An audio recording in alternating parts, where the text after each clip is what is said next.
Histoire, festin démesuré et contrat en or, le faste mariage de Marie de Médicis et Henri Live. Elle est la reine et la régente qui a marqué de sa patte italienne la France.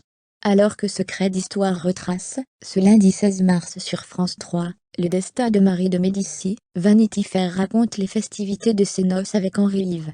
Pas vraiment le choix. Sa situation matrimoniale était alors plus que préoccupante. En 1572, il s'était marié à Marguerite de Valois, la fameuse reine Margot, dont le postérité a tissé la légende tirait, mais 20 ans plus tard, cette dernière ne lui avait toujours pas offert d'héritier. Henri Live avait pourtant prouvé, plus d'une fois, qu'il n'avait aucun problème de stérilité.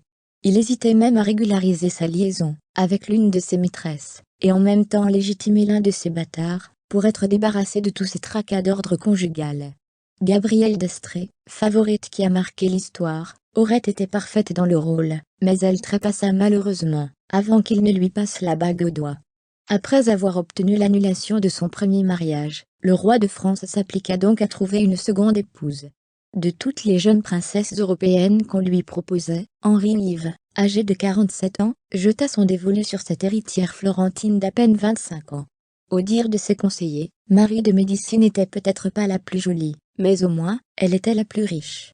Le contrat fut négocié à 600 000 écus, et le mariage fut signé à la hâte, et par procuration, à Florence, le 5 octobre 1600. Marie de Médicis embarqua directement pour un long périple, qui s'acheva à Lyon, le 3 décembre de la même année. Dans la ville, on préparait alors l'arrivée de la future reine de France depuis de longs jours. Il faut dire que cette venue était un véritable événement, que chacun ne pensait voir qu'une fois dans sa vie. Des tapisseries avaient été déployées partout dans les rues, ainsi que des tentures, accrochées aux fenêtres. Les voies avaient été recouvertes de sable blanc, afin d'accueillir le cortège royal. Paon et poularde. Henri Live, trop occupé par une guerre contre le duc de Savoie, fit patienter Marie de Médicis 6 jours, dans la capitale des Gaules avant de la rejoindre. Se déroulèrent alors des noces d'un faste incroyable. Le 17 décembre, le légat Aldobrandini, envoyé par le pape, donna sa bénédiction au nouveau couple. Rares sont les archives qui peuvent nous rapporter le déroulé exact des festivités, mais l'historien Jean-Pierre Bablon, dans l'ouvrage À la table des diplomates en dresse le menu. Vraisemblablement, comme il en était coutume, le banquet s'était organisé en 4 services, avec d'innombrables plats chauds et froids déposés sur la table. L'entrée se composait de fruits juteux, de pâtisseries salées, d'abats, de viande en sauce, et de salades d'herbes. Venaient ensuite les potages, avec les viandes bouillies à l'instar de poulet à chicorée, poitrine de veau farcie, gigot de mouton au marron, saucisses, et andouillettes ou encore pigeonneaux au capre. Pour le 3e service, on apportait les viandes rôties, des poulardes, des paons mais aussi du gros gibier à poil. Enfin, le dessert était composé de fruits secs, de pâtes de fruits, de fromage, de gelée et de pâtisseries sucrées. Difficile de giguer après tout cela. Coronavirus. Disney+ fait un beau cadeau à ses abonnés. À cause de la pandémie de coronavirus, qui touche le monde entier, les populations sont invitées à rester chez elles dans de nombreux pays. Le but de ce confinement? Ralentir la progression du virus pour mieux le contenir, et le faire reculer. Gagner du temps est désormais une priorité. Dans ce contexte inédit, et fortement perturbé, où des millions d'enfants ne pourront pas se rendre à l'école, la générosité et la solidarité sont de mise. Disney+ avance la sortie de La Reine des Neiges 2. Dès ce dimanche 15 mars, soit 3 mois plus tôt que prévu, Disney+ a décidé de diffuser son énorme succès La Reine des Neiges 2. Une très belle surprise, qui a été officiellement annoncée. La Reine des Neiges 2 a captivé le public du monde entier grâce au thème très fort de la persévérance et de l'importance de la famille qu'il aborde, des messages incroyablement pertinents à notre époque. Et nous sommes heureux de pouvoir partager cette histoire réconfortante très tôt, avec nos abonnés Disney+. Fermez les guillemets. Cette sortie anticipée concerne évidemment les États-Unis, mais aussi le Canada, les Pays-Bas, l'Australie et la Nouvelle-Zélande. En France, la plateforme de streaming sera lancée le 24 mars prochain. Malheureusement, il sera alors impossible de visionner La Reine des Neiges 2, puisque la France impose de respecter une chronologie des médias. Concrètement, dès qu'un film est sorti au cinéma, il ne peut en aucun cas être disponible via un service de SVOD avant 36 mois.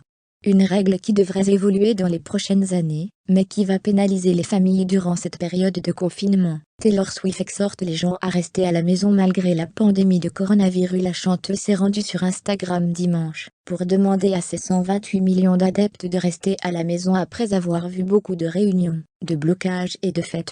Je t'aime tellement, et je dois exprimer ma préoccupation que les choses ne soient pas prises suffisamment au sérieux en ce moment, a écrit Swift sur son histoire Instagram. Je vois beaucoup de réunions, de blocages et de fêtes qui se produisent encore. C'est le moment d'annuler les plans, en fait vraiment isoler autant que vous le pouvez, et ne le supposez pas, parce que vous ne vous sentez pas malade, que vous ne soyez pas et éventuellement transmettre quelque chose à une personne âgée ou vulnérable. C'est une période vraiment effrayante, mais nous devons faire des sacrifices dès maintenant. Swift n'est pas le seul artiste à demander aux gens de s'isoler.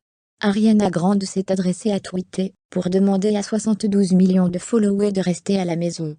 Johnny Depp, pourquoi sa rupture avec Winona Ryder l'a changé dans les années 90? Le couple formé par Johnny Depp et Winona Ryder faisait rêver. Plus de 25 ans après la fin de leur histoire d'amour, le comédien de 56 ans n'est plus le même. En effet, leur rupture l'a particulièrement changé.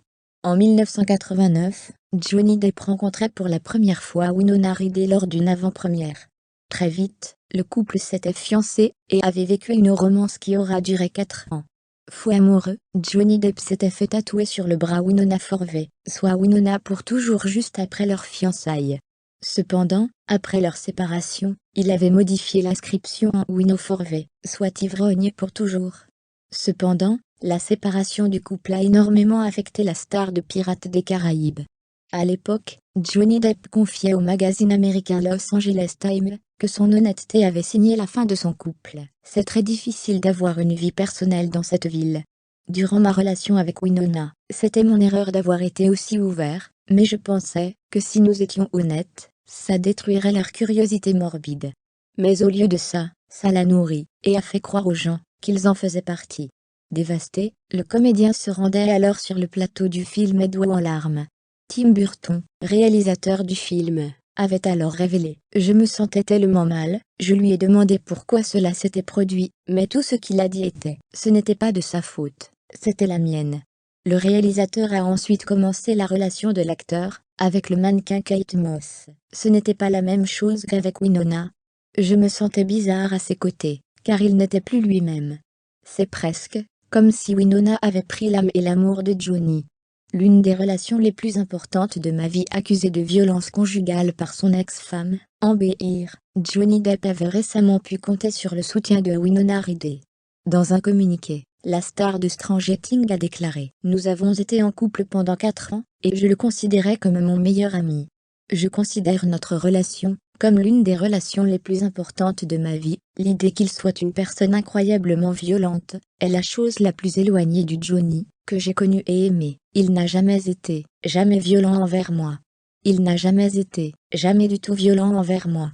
Il n'a jamais été violent ou abusif envers quiconque que j'ai vu. » Winona Ryder terminait en révélant qu'elle se sentait en sécurité avec le comédien. Cyril Hanouna pourrait tourner TPMP depuis chez lui. En pleine crise du coronavirus, ce 16 mars, le discours d'Emmanuel Macron était attendu pour 20 h. C'est dans ce contexte que Cyril Hanouna a organisé un touche pas à mon poste très particulier ce lundi soir. L'animateur de C8 avait réuni uniquement des docteurs pour répondre aux questions santé des téléspectateurs confinés. Pendant l'émission, Baba s'est d'ailleurs interrompu pour diffuser l'allocution présidentielle, puis l'analyser avec ses spécialistes. Il a ensuite détaillé son programme au Fanzouz. En effet, toujours soucieux de divertir à heure de grande écoute, Cyril Hanouna a promis. Demain il y aura bien un Lodoc de 17h45, jusqu'à 19h30. À partir de 19h30, ce sera un TPMP normal, avec des chroniqueurs, et sans public dans lequel on va revenir sur toutes les rigolades du jour. Tandis que de nombreuses émissions sont mises en pause à la télévision, le Tréblion du PAF assure. On a décidé de rester à l'antenne pour l'instant en respectant les consignes, c'est-à-dire qu'il y ait un mètre entre chaque personne. Et d'ajouter, si on ne peut pas le faire en studio, sachez-le, j'ai équipé mon appartement de caméras automatiques, et je ferai l'émission en direct de chez moi. Et pour cause, Cyril Hanouna a bien 1 ou 2 chroniqueurs qui pourront venir faire l'émission.